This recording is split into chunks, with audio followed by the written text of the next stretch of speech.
So I really did not want to make a video like this, but something feels off. You've probably felt it too.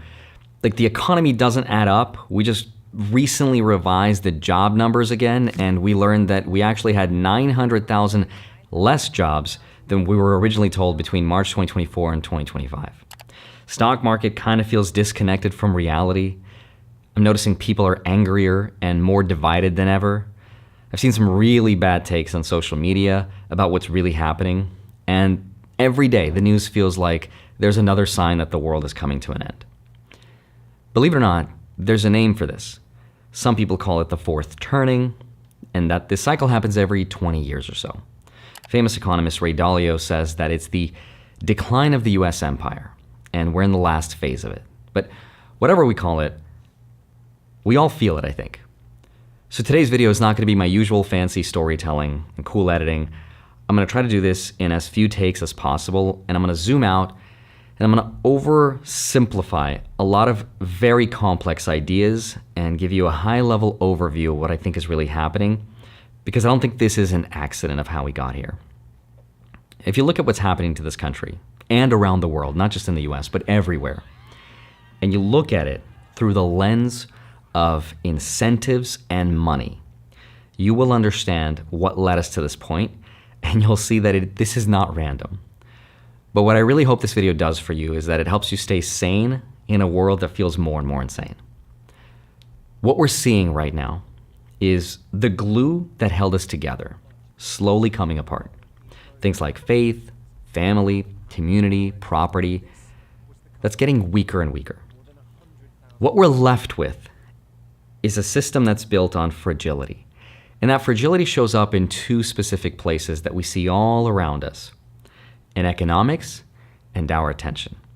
So let me break this down. On the attention side, we've created a system that is designed to find the most effective way to farm our attention. That's called the algorithm. It's all around us. It's on the internet, it's in the news, it's business, it's everywhere. And what data has found is that fear and anger are the two most effective ways to get our attention. They get us to participate, and the word is called engagement. Here's a chart of word usage frequency throughout the years by a popular media company. Pause it and take a look at it, because what you're going to find is usage of words that are divisive and woke went way up. Words like triggering, hurtful, mansplaining, all of these words went up by 500+% since 2010. Now ask yourself why that is. Is it because those events started to become more and more prevalent? No, it's because companies started to realize that in order to get people to subscribe and pay for articles, they have to pick sides. They had to pick a narrative, a story that would connect and get us to engage, because being neutral does not sell. And there are countless and dozens of very recent examples of how these algorithms use this information to get us to engage. And the more insensitive, the more outrageous, the more divisive it is, the more engagement it leads to. And the more engagement, the more it translates to revenue. I always like to think of this idea sort of like the shave and a haircut 2 bits. I'm sure you've heard this sound. It goes like, but I stop right before the end. It's incomplete, and it's kind of triggering. That is journalism today. It is designed to bait you so you can express your fear and anger and engage. This is intentional because our fear and anger is primal. It's in our DNA. We want to know about things that can hurt us so we can learn from them and avoid them. That's why we're addicted to watching them. It's why we stop at every car crash to look like we haven't seen one. And the algorithms have learned this. This is what I like to call a perversion of economic incentives. Meaning, there's more financial incentive to get us to click and engage than there is in just being neutral. If the news was, hey, everything is fine, go back to living your life, that's not exciting. I'm not going to click on that. So after years and years of this divisive programming driven by financial incentives, society gets split. Those that can think for themselves and notice this pattern, and those who don't. You get the haves and the have-nots. So we see this division, especially on the political side. If you look at data, you'll see that the Democrats and Republicans have never been farther apart. Pew Research of partisan value gaps are the widest they've ever been since they started surveys in the 1980s. We have never disagreed with each other as much as we do today. And what's really interesting is that in the 1960s, about half of Republicans and Democrats said they wouldn't mind their child marrying across party lines. Today, only 4% marry across party lines. Once we've created an enemy of our neighbor, we no longer have discourse. There is no more conversation. So now the stage is set, because that's the first piece of the puzzle. It's the psychology, the attention, which otherwise, by the way, would never work on people if the second piece of the puzzle wasn't missing. And that is the economy. The reality today is that most young people feel like they will never own a home. They're never going to build any kind of wealth, and they'll never find stability. So you get a society that's set up for radicalization and violence. Because when people believe they've got nothing to lose, that's when we hit a breaking point. That's when societies collapse, revolutions happen, we get fragmentation, tribalism, different social medias that appeal to different people and different ideas, and then empires fall. Now, all of these events happen to be right in line with where we are in Ray Dalio's debt cycle, or the fourth turning, as some people call it. But I also want to mention something else. This is not a new thing that's just started happening to my generation. These forces of perverse economic incentives existed way before the algorithms and way before computers and way before I was born. These incentives existed in traditional media, they existed in print, but there was one major difference that previous generations had that this one does not. That is economic circumstance. It allowed them to rise above and to see through it. It allowed them to thrive despite it. It was called the American dream. On one income, it was possible to start a family and to own property. And back when our parents were starting out, for example, the average home cost about 3 times the average income. Today, it's closer to 7 times. The average age of a first-time home buyer was in the 20s. Now it's 38. Rents, when adjusted for inflation, have skyrocketed. Now, it's also true that today it's easier than ever before to make money. But that money doesn't get us as far. So what this means is we've created a generation of renters instead of owners. Now, at the same time that this has been happening, the economy has been feeding itself and poisoning itself with bad immigration policies and open borders, and that has led to division and a lack of common understanding. So what do? We look for distractions because we don't have in-person, real-life social cohesion. And when people stop talking, when they fragment into their own echo chambers, and they don't own anything, there's no property, no assets, or any stake in society, why would they defend it? What is it anymore? The only thing that seems to bind modern society together is the pursuit of stuff, the material, money, the dollar, which is also declining. That's why so many people are turning to things like BNPL or buy now, pay later, which I did a whole video about. You can literally buy a pizza on credit, and over half of BNPL users have missed payments. That's not normal. That's how distorted the economy and realities become.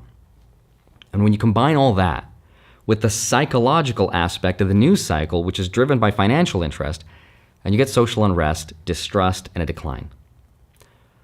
Now, if you look back throughout history, though, this happens again and again. Ray Dalio calls it the long-term debt cycle, and historians like William Strauss and Neil Howe call it the fourth turning. Every 20 years, we enter a new cycle. Great nations and empires rise, they prosper, they overextend, and eventually they decline. And the decline always kind of looks about the same. Debt goes up, the wealth between the rich and poor gets bigger and bigger, politics turn bitter, and trust in institutions collapses.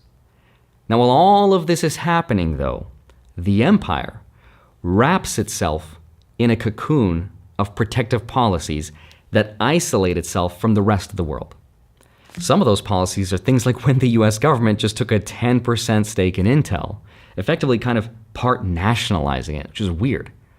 Then there's the tariffs.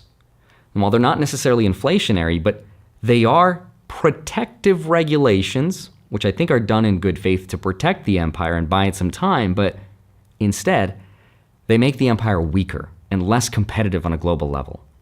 You can see this in the fall of the Roman Empire when decades of overspending and 98% inflation made their currency worthless, which is what we've seen in this country since the creation of the Federal Reserve in 1913. You can see it in the decline of the British Empire when the cost of the two world wars left them buried in debt, forced them to hand over the leadership over to the US, and they gave up the reserve currency status. And now you can see the same pattern today. The US dollar is still the world's reserve currency, yes, but every year that status gets weaker and weaker.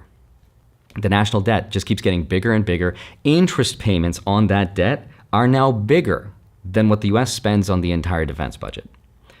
Now, while all of this is also happening, the system of perverse economic incentives weaken our psychology by dividing and distracting us. Kind of like a magician that asks you just like, hey, pick a card, right? Pick a story. The algorithm will poison you with it. And we've seen throughout the years how this has progressively gotten worse and worse.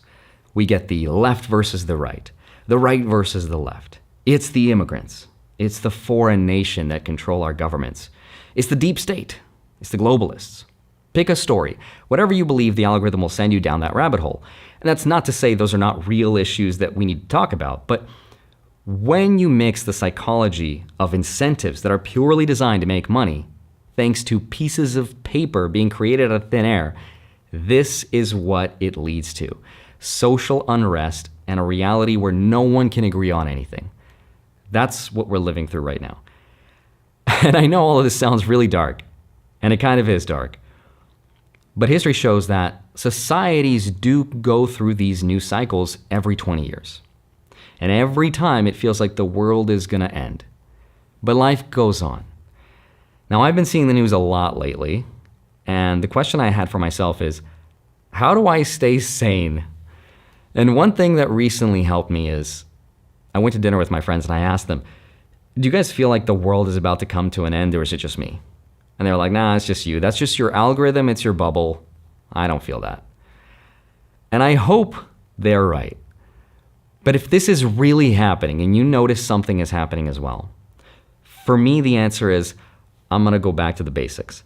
I'm going to build real things, own real assets, build a family and a community, and focus on what I can actually control, which is doing what I love, staying informed, and understanding why this is happening so I don't become bitter. And also things like taking care of myself, going to the gym, eating well, and trying to stay off of social media, which is really hard to do because this is what I do. But I don't think it's productive to feel what Charlie Kirk described as economic nihilism. It's this feeling of, why try if nothing matters? That's dangerous because once a generation stops believing in the possibility of a better future, they start looking for ways to tear the system down and then laugh about it. And that's sad. But it's also true that people who own homes, who have families, who have a stake in society, don't burn it down. They protect it.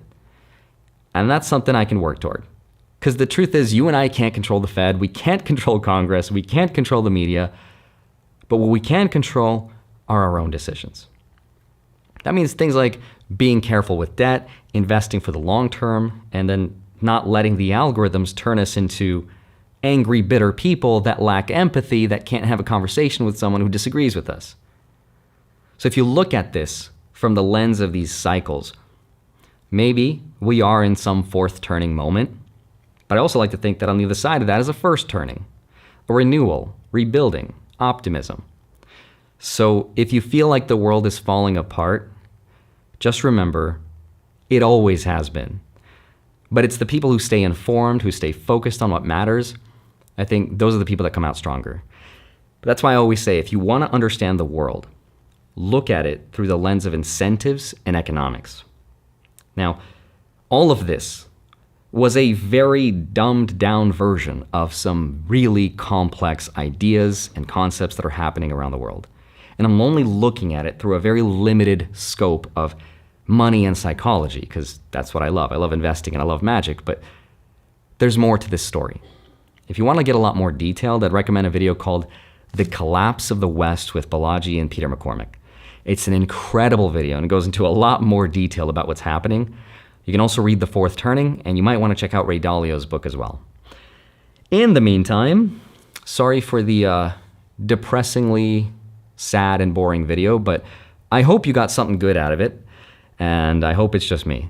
Have a wonderful rest of your day. Smash the like button, subscribe if you haven't already. I'd love to see you back here next week. I'll see you soon. Bye-bye.